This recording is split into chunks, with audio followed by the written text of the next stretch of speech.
Discussions in this show should not be construed as specific recommendations or investment advice. Always consult with your investment professional before making important investment decisions. Securities offered through Cambridge Investment Research Incorporated, a registered broker-dealer. Member FINRA SIPC. Advisory services through Cambridge Investment Research Advisors Incorporated, a registered investment advisor. Cambridge and Private Financial Design LLC are not affiliated.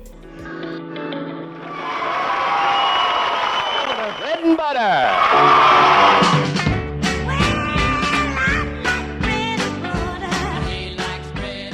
Welcome to Your Bread and Butter podcast. I'm Andrew Beaudry. And I'm Ryan Cummings. Today we're going to be talking about where we are at and where we are going. And today is one of those days you want to pay attention to what's in the news and what's happening. We're going to heavily focus on some of the legislation we've seen happening in recent weeks, months within the U.S. government and the economy, how it's impacting the economy, and hopefully discussing how you can kind of navigate some of these considerations, understand a little bit better of what's actually going on, and help kind of give you the resources to plan out your own financial journey. Absolutely. I mean, when you're going to go on a family vacation, it's not like you just throw all your clothes in the car and you say, let's go. I mean, you got to have a place and you got to know the journey, and you should know the route that you're going to go. You should plan it out, because this is a planning opportunity for all of you that are interested in your own financial well-being, as well as people that you care about. This is the time. And we have plenty of resources. You got to kind of go into that mode of, what is best for you on the journey that you want to take. And there's potential obstacles. There's going to be road closures. There's going to be construction. There's going to be all kinds of stuff on a trip. Same thing's true in our new economy that's evolving and changing as we are talking here today. And it is key to understand where we are right now as an economy. Right. Because if you look at or listen, watch a lot of the mainstream news, whether it's a Republican-based program or a Democrat, you get a lot of times the extremes, the outliers, or maybe things that are partially true but maybe not fully true. And when you really look at a lot of the mechanics in the current economy, there's some things to be cautious about and there's some things to be optimistic about. For one, the current state of the growth of our economy. Unemployment is in some good ranges. We'll look at some charts in that just a moment. People filing for unemployment, new job creation. There's a lot of tailwinds pushing the economy forward. Now, there's some other things trying to pump the brakes on that a little bit, but there is all these growth mechanisms that do indicate that our economy is resilient and in a growth mode, albeit for some outlying factors. Now, we do have a dynamic that's happening, and you might have some stories from your neighbors or from friends in other parts of the country, but it is true that what we have going on is a disruption, and it is a disruption of material. I was just with one of our clients who's owns a significant mill shop here in Western Massachusetts, and they're talking about what is happening on their end as they're getting squeezed on the other end by the suppliers. And, of course, nobody wants to pay for the additional tariffs and the additional costs that are coming through. But really what's happening here is that there's going to be a legislative priority by the executive branch to try to put into place changes that they want to make. In the meantime, for this, where we are now, none of that's happened. All we have is a lot of conjecture, because the truth is the tax code is going to be the exact same for 2025. So let's talk a little bit about some of the key factors of gross domestic product. And gross domestic product, the reason we're bringing that up is a measure of our economy and how much it is growing. Now, beginning of the year, we were looking at projections for 2025's GDP growth in the 3-ish% range. Those have been revised now down under 2, 1.6, 1.7, somewhere in that range. And so we're seeing the effect of a lot of these tariffs and what they're having on potential growth. But to the point we were just making, there is that underlying growth there. And when you look at some of the key components of GDP, you look at unemployment rates, still right around 4%, a very healthy unemployment rate. And when you look at new job creation each and every month, you're seeing that on this chart here, there's lots of new jobs being created. And even in the months where they're low, they're not all that low to begin with, and there's other reasons why they might be a little low than some numbers indicate.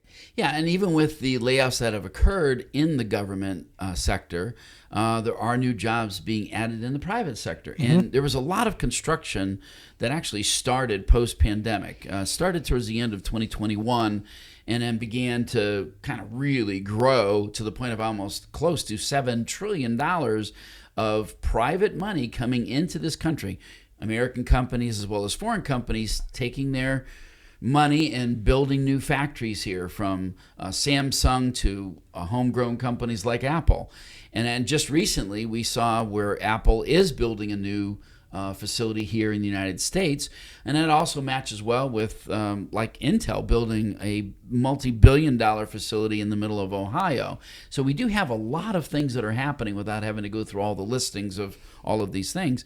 The one thing that's happening, though, and I'm sure it's on everybody's mind out there, are tariffs. And, I actually compared tariffs to like speed bumps. Because, if you're not really careful when you go over them, you're going to really scratch the underside of your car. A little bit of damage. Let's talk a little bit about tariffs. Yeah, it's a good analogy. I mean, there is some, even like you were just speaking to, some potential upside with tariffs in trying to bring some of those businesses back. Like you were just talking about, a lot of companies looking to open factories in the U.S. Some of that's tariff related. Some of it's other reasons as well. But there's some truth to that long-term goal around tariffs. But the other side of things is the proper way a tariff is typically implemented is with proper justification, with moderation, and over time. This kind of extreme all at once method that we're seeing here with these tariffs is a little bit more disrupting, a little bit of a larger speed bump, if you will, to the economy that is our car. Now, the reasons for these tariffs are, as Trump said, it's to try to maybe balance out our trade and bring more jobs back to the U.S. I mean, there's definitely a legitimate issue with our trade with China. I mean, there's no doubt. There's just an imbalance there. Now, whether tariffs are going to work or not, that's another story. But the truth is that tariffs are here. They're going to be in place at some point in time a little bit more. Let's talk a little bit about some of the waffling that's gone on and how that has really been a part of the disruption. Let's talk about that. Yeah, so it does seem to be that a lot of these tariffs aren't real, I guess, for a lack of a better term. Meaning a lot of them are not likely to stick, or at least seem like they're not likely to stick for the long term. If these were tariffs for the sake of tariffs, they would have been put in place back in February, and we would have been done with it. Instead, we've seen this delay to March, delay to April, now another 90-day delay into the summer months. And that just really is an indicator that we're looking at a lot of these just being negotiating tools for other purposes. Some of them are trade related, others security, border related, and whatnot. And the list goes on and on. But it seems to be a slew of other reasons that these tariffs are being used. And it's why we're seeing the market be in the gutter one day, and actually over the last week or so, we've seen some pretty nice recovery. And it's just this extreme volatility, this extreme back and forth because of the uncertainty. And for people out there who are thinking, well, what do I do with my 401k? What do I do with my retirement assets? You have to be patient. You have to let this thing settle down a little bit. And we're going to get to that in the second part of this podcast, where we're going to talk a little bit about, where are we going and what should you do with your money? But for the time being, the phrase really is good. You don't jump out of the boat in the middle of a storm. You just hang on, try to ride it out, and figure out where you're going to be until it calms down, and then you find safe harbor. So let's look at a little bit of a chart here.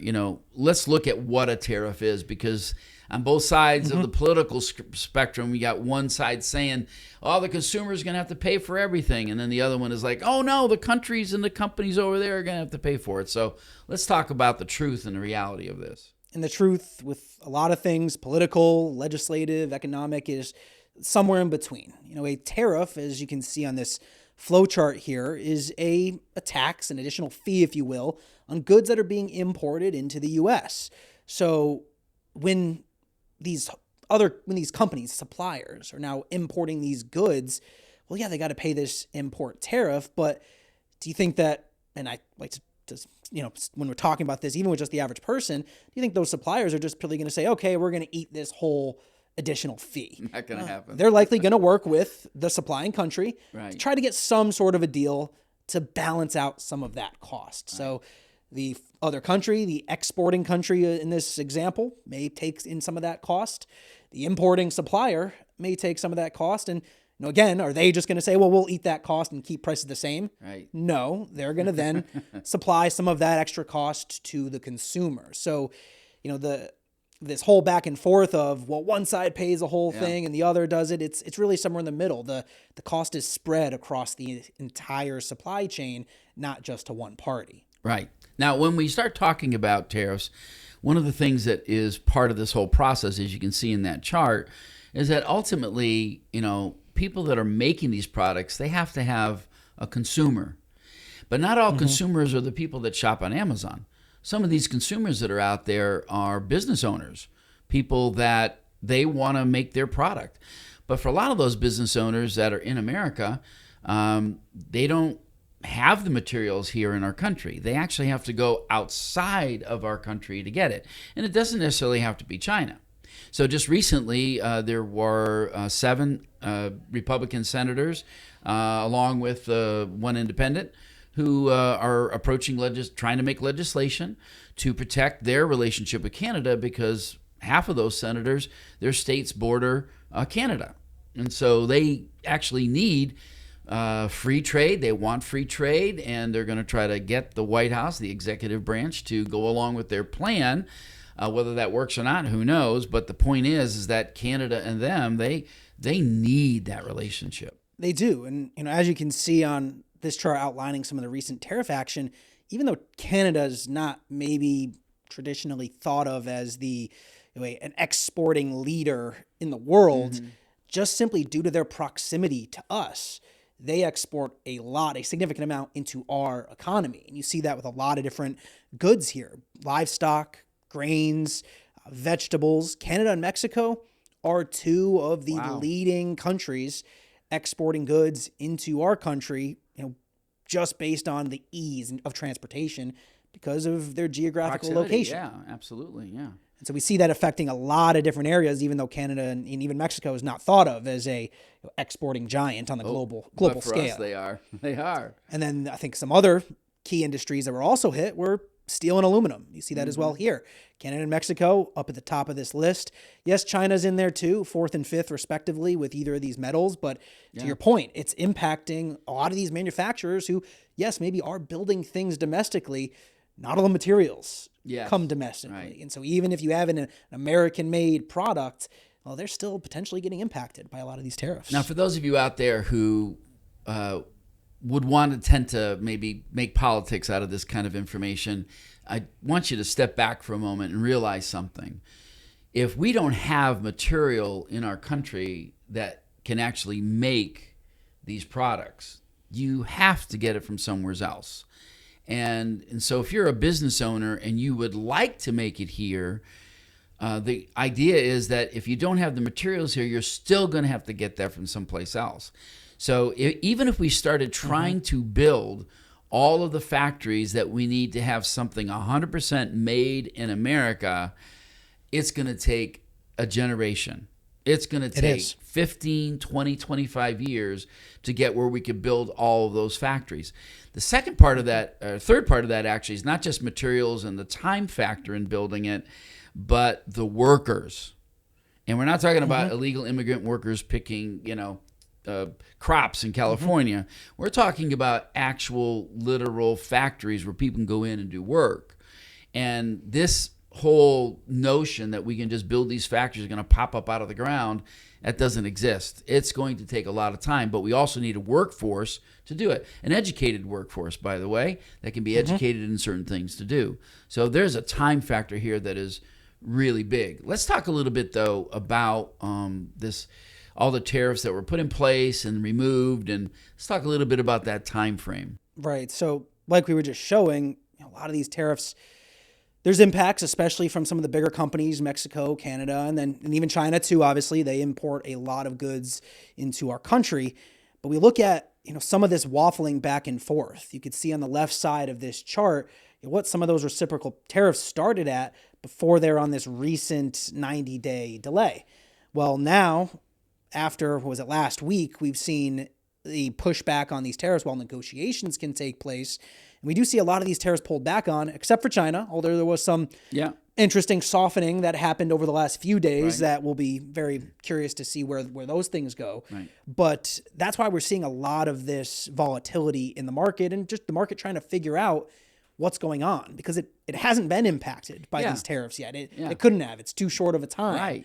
Right. So why is the market reacting so heavily to it? It's just simply the unknown, and even more importantly, the extreme nature of these tariffs. So you look here at the historical rates at which tariffs used to be in our country, and you see some people in favor of tariffs talk to this, but you look at how long ago it really was when tariffs were in this range, this 27% ballpark, where they could be if all these tariffs hold true.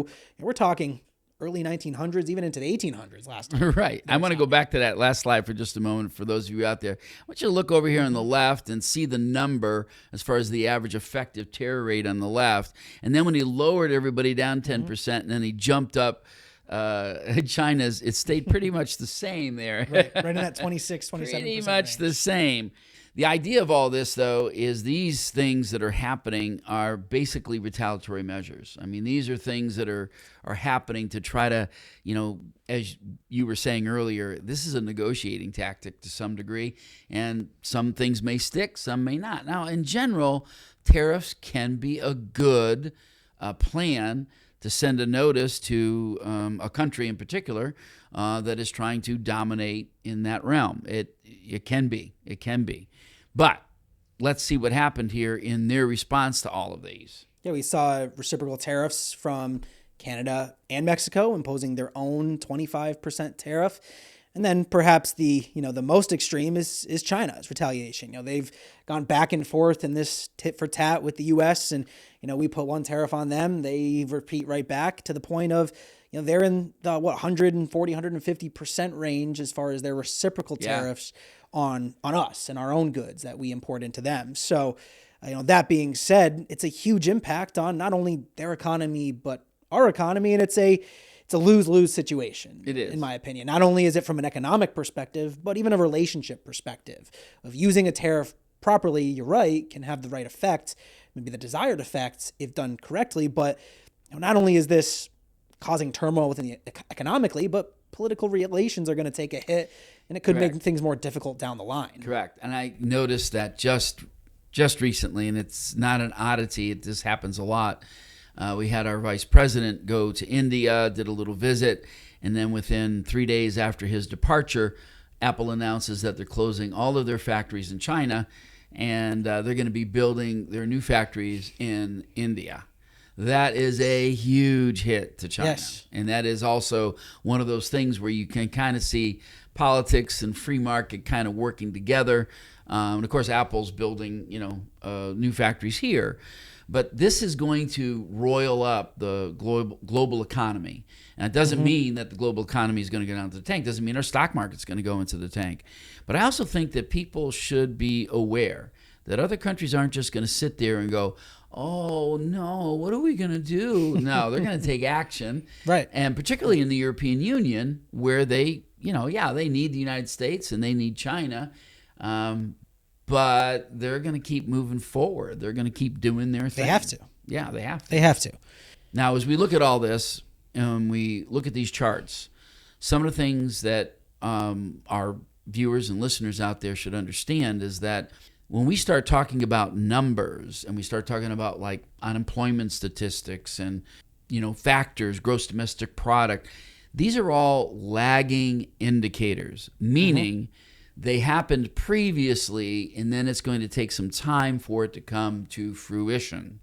So the market, the stock market, is an immediate gestation of news that's going on, and the stock market literally hates uncertainty, and it makes them nauseous, and that's why we have that roller coaster ride. It does, yes. It's not like it's really based on facts.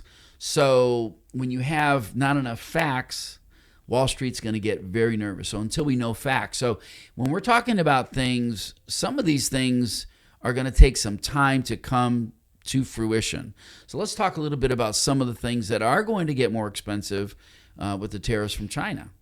Like you were saying, it might take some time tariffs take some time to bleed their way into the supply chain and in the economic ecosystem. But, if you do see, and again, the softening of some rhetoric over the weekend was, I think, a good sign. But if we were to see a lot of these reciprocal tariffs, especially with China, hold true, we're looking at some of the biggest impacted industries being, one, smartphones. Not only are they heavily produced, we receive a lot of the materials for smartphones from China, or even have them completely produced in China altogether, but they're also a huge, huge industry. So there's kind of two working factors here. There's, what are the products we receive heavily from China and rely heavily on China on, which would be the smartphones, toys, games, sporting goods, cookware, cutlery. These are all things that we rely a heavy percentage on China on.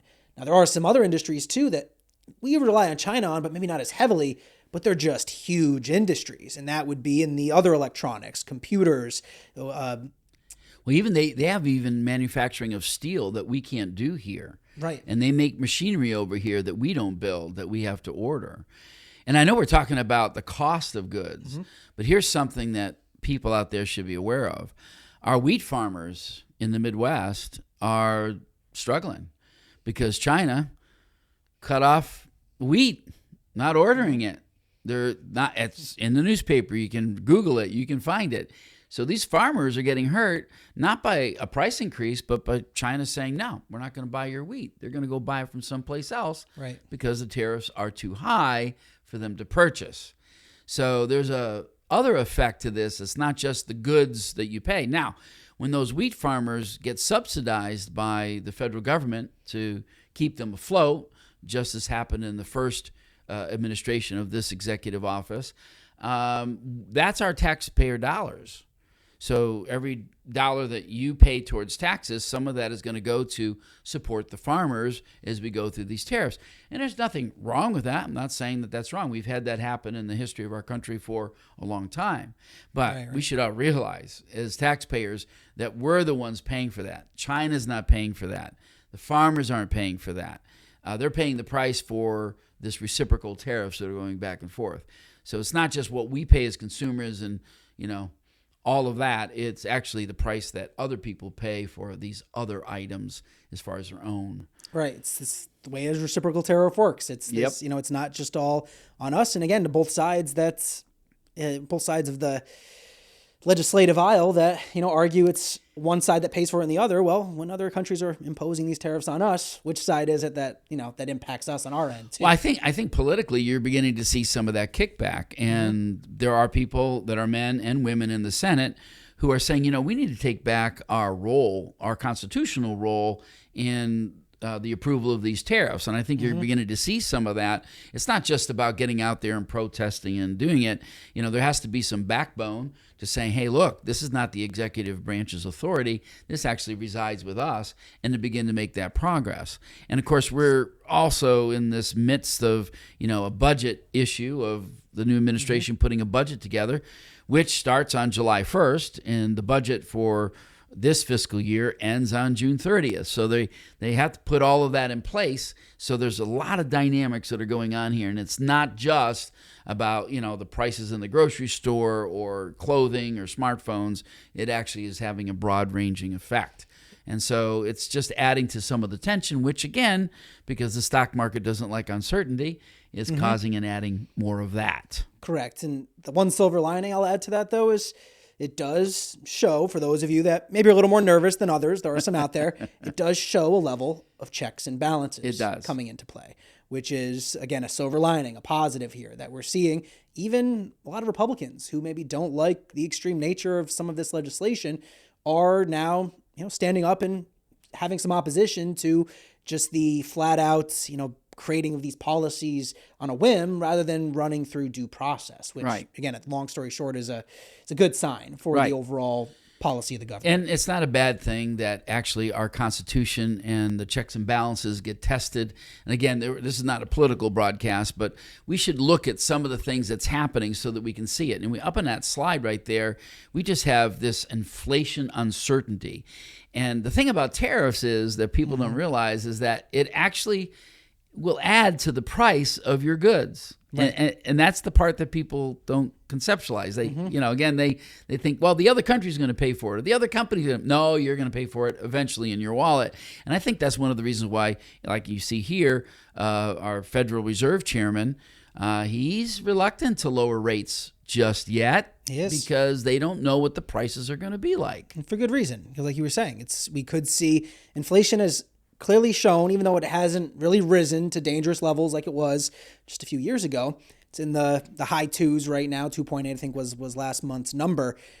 We're looking at it sticking, even with rates staying relatively high. It's not decreasing in the manner the Fed wants it. And so what is that a sign of? Well, that's a sign of if we have some pressure up, we have all this pressure downwards. We're not seeing inflation get down to where the Fed wants it, even with this downward pressure. As soon as we have something that would cause some upward pressure, tariffs or additional rate cuts, we could potentially, not guaranteed, but potentially see inflation creep back up and in a pretty quick manner. And that's what the stickiness is kind of implying. Yeah, and inflation kills everybody. It does. It doesn't matter who you are. Inflation, the price of living, it just hurts everybody. And obviously, somebody says, well, the wealthy don't get as hurt by it as much. Well, they may not get as hurt by it as much, but eventually it does catch up to them too. But this isn't about the wealthy. It's actually just about us and the way we live our life. The other side of that is that this is eroding business confidence. And even though there's large corporations that they exist in our country, we got a lot of them. Some of them are global, and we have many of them that are huge employers. Over 60% of the people that work in this country, though, work for a small business employer with under 200 employees. That's a pretty big number. Right. And so when the small business owner is not feeling confident enough to take action and move in a certain direction, that means there's no new jobs. That means there's not going to be as much spending. And that just kind of slows everything down. It does. Now, that's a reality check. And when you lose your small business, the big businesses aren't going to pick up that slack. Right, and that's who a lot of, I think, these tariffs are being somewhat marketed to. It's there's a short-term pain, but there's this long-term potential growth to the business sector that will, bring business, bring jobs, bring growth back into our economy. So there's a little bit of a clashing of who they're advertising to, but not only business confidence is reducing, but also even just your standard consumer confidence, which I think is a little more expected. That is, who is potentially going to take the brunt of this is the consumer. That's something where after the recent bout of inflation we've already had, that is the last thing not only just the federal government, but the American people want for this upcoming year is another bout of inflation on top of already high prices. And for those of you out there that are thinking about like a home, buying a home or selling your home and moving, and you're looking at the mortgage rates, and there's many of you out there probably have a mortgage rate somewhere in the 3s, maybe 3.5%, 4%. That existed, believe it or not. But the truth is, mortgage rates, if you go back and you look historically, other than post the banking crisis of 2008, prior to then, you're looking at an average mortgage rate of somewhere at about 5.5%, 5.75%, just below 6%. Now, we are sitting above 6% right now. I think the Federal Reserve would like to get that mortgage rate down into the low 6s because that's kind of like where the housing market begins to move. Right. And so what this does is it keeps the inventory from developing. And so because there's no inventory, it's keeping the prices high in housing markets in most places across the country. And in some places, like the bigger cities, we were talking about this the other day. Some of the bigger cities, those prices are dropping. Yeah. And places like Florida and Texas and others, these warm places where people move to, we're beginning to see price drop on some of these houses. So we're beginning to see that, where there's a lot of inventory, prices are beginning to drop. So as we move along on the economic implications, there's a number of impacts. Let's talk a little bit about domestic impact first. So as far as the impact on U.S. companies, Wall Street analysts are increasingly questioning U.S. companies about how they will respond to a lot of these tariffs, like we were just talking about. We're seeing, people trying to have and find creative ways to keep costs down or, raise their own costs on their end to the consumer. And, again, it's not all one size fits all answer, but we're seeing a lot of this pressure in a lot of different sectors, the car manufacturing, agriculture, alcohol production, renewable energy, you name it. There's a variety of different industries that are feeling this potential pressure. Again, it's maybe not quite hit or fully saturated the market yet, but trying to plan ahead for what if these tariffs do exactly. stick. Now, for most of you out there, if you want to get, your eyes glazed over on something, it's the concept of why does inflation exist. It's actually fairly simple. In free market economy, in an expanding economy where you have population growth, when you have more people that are being born, or you have a lot of proper legal immigration that comes to your country. And so, by the way, America is a place where legal immigrants love to come and get a job and all of that American stuff. When your population grows, you actually need more clothing, more food, more housing, more education, more healthcare, and you need more people to provide it. You need more materials to provide it. So inflation is actually a natural part of a free market economy.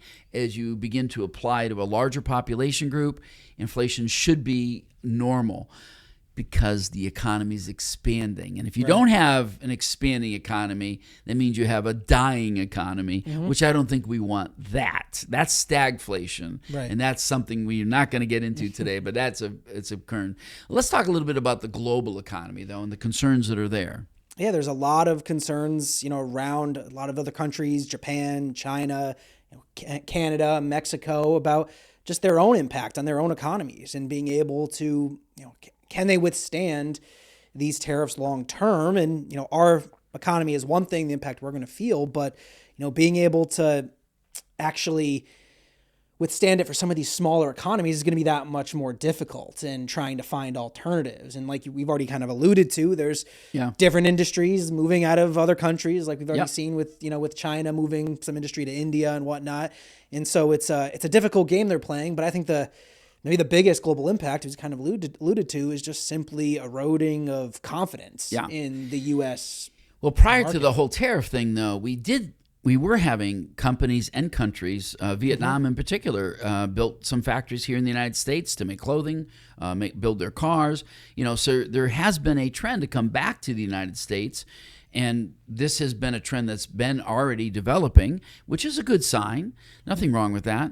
But also, too, I think people out there should realize that the global community is global, and trying to change a global economy that has developed over the last couple decades in particular, you don't just stop that overnight. It's not like, stopping the earth turning and all of a sudden we're all going to go flying forward in the windshield, That's not going to work.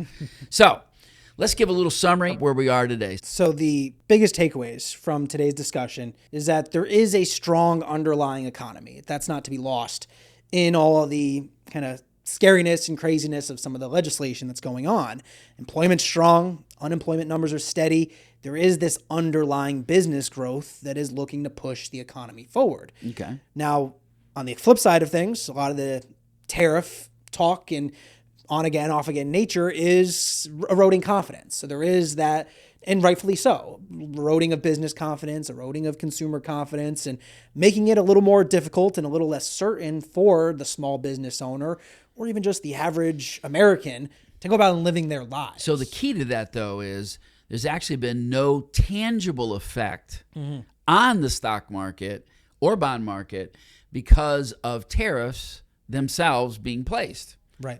That again, it's going to be a lagging indicator. It's going to take maybe a couple quarters of actual tariffs in place to see how this is going to have an effect on the stock and bond market. So until we actually see real tariffs, now we are seeing some tangible results in the market throwing up all over itself. Got to clean that mess up. But the truth is that nausea is not from actual performance of what those tariffs are doing. So the interest rate's probably going to stay fairly stable. There might be one or two coming down the road depending on what's going on. But really, it's going to be a pretty slow roll. And I think that's the hope. I think we're hoping that a lot of this is pulled back on. We see some more moderation, and that underlying growth we keep talking about in this economy can actually begin to at least maybe get the economy back up to baseline before we've seen a lot of this volatility. Correct. And we see a lot of concern out there clients in particular, they're worried about some of the legal things that are going on with the deportations and the failure of due process. I was listening to a Joe Rogan podcast where he was just wailing, even though I know he was a Trump supporter, but really waylaying the loss of due process and how for all Americans. And I know that, I don't know Joe personally at all, but I do know that his message rings true for a lot of Americans. But really, in realistic terms, yeah, you should be upset about due process not being followed because your rights and my rights could be next. However, that does not have a direct effect on the stock market. And I hate to say it, but yeah, they're concerned about it, but Wall Street is really concerned about money. Yes. And I have this phrase that it's not my phrase, I didn't invent it, but it's follow the money. Follow the money. Understand what's going on. And I think the legislative process that's going to develop, despite the social agenda that's going on, the legislative process, I think Congress is going to end up trying to take back some of their authority constitutionally. We'll see. But I think in our next episode... It would be a good thing. Yeah, it would be a good thing. It would be a very good thing. Get those checks and balances back in place. But for our next episode, we're going to talk about where we are going. I was saying earlier before the podcast started, I said, we really should title this episode Tariffs and Toupees. Which one's going to fall off first? So maybe we'll make that the next episode. But we hope you'll tune in for the part 2 on this when we talk about where to be investing. So thank you for joining us today. It's been a pleasure to just be able to produce this for you so that you can take something from this and hopefully give you some comfort in the days ahead as we're trying to plan for you. So thank you for joining us. I'm Andrew Beaudry. And I'm Ryan Cummings. Don't forget, live today for the tomorrow that's in your heart. Because you'll never have more time to invest for tomorrow than you do today. Thank you for listening. Thank you. Bread and butter.